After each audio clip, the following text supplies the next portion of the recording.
திராவிடர்கள் என்றாலே தொழிலாளர்கள் தான் என்று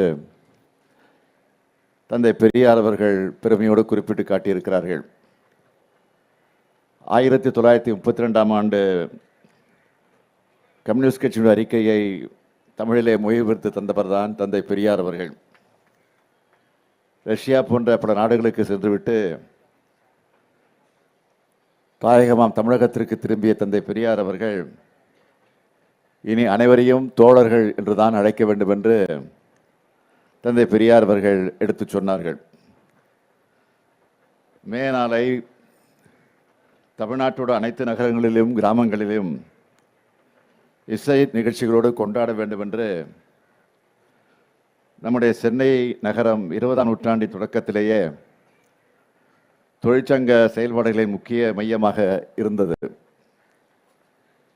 8 மணி நேரம் வேலை எனும் உரிமை போரில் வென்றதுக்கு இந்தியாவிலேயே முதலில் சிந்தனை சிற்பி சிங்காரவேலர் அவர்கள் அவருடைய தலைமையில் மே தினம் கொண்டாடப்பட்டது இந்த சென்னை மாநகரத்தில் என்பதை நான் பெருமையோடு குறிப்பிட விரும்புகிறேன். அதுக்கு முன்பே இந்திய தொழிலாளர் வேலை நேரத்தை 12 மணி நேரமாக குறைக்க பெரும் முயற்சிகளை நீதி கட்சி தலைவரான TM நாயர் அவர்கள் எடுத்திருக்கிறார். உழைப்புக்கு மதிப்பளித்து உண்மையாக இருக்க வேண்டும் என்று சொன்னால் உழைப்பவனுக்கு முதலில் மதிப்பளிக்க வேண்டும் என்றார் பேரறிஞர் அண்ணா அவர்கள். அதன்படியே 1967ஆம் ஆண்டு தமிழ்நாட்டிலே திராவிட முன்னேற்றக் கழகம் வெற்றி பெற்று அண்ணா தலைமையில் ஆட்சி அமைந்தவுடனே மே 1 அன்று ஊதியத்தோடு கூடிய விடுமுறையை அண்ணா அவர்கள் கொண்டு வந்தார்கள். அதற்கு பிறகு பொறுப்பேற்ற தலைவர் கலைஞர் அவர்கள் அந்த மே 1 விடுமுறை நாளை சட்டமாக்கி தந்தார் நம்முடைய தலைவர் கலைஞர் அவர்கள்.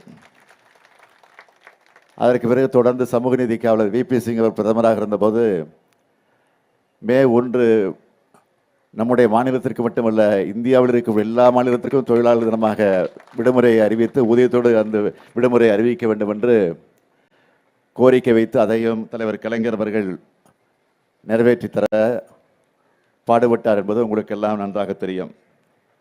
அவ்வளவு ஏன் இங்கே நின்று கொண்டிருக்கிறோமே இந்த பகுதியில் இந்த பூங்கா மேதின பூங்கா இதையும் உருவாக்கி தந்தவர் தான் நம்முடைய தலைவர் கலைஞர் அவர்கள்.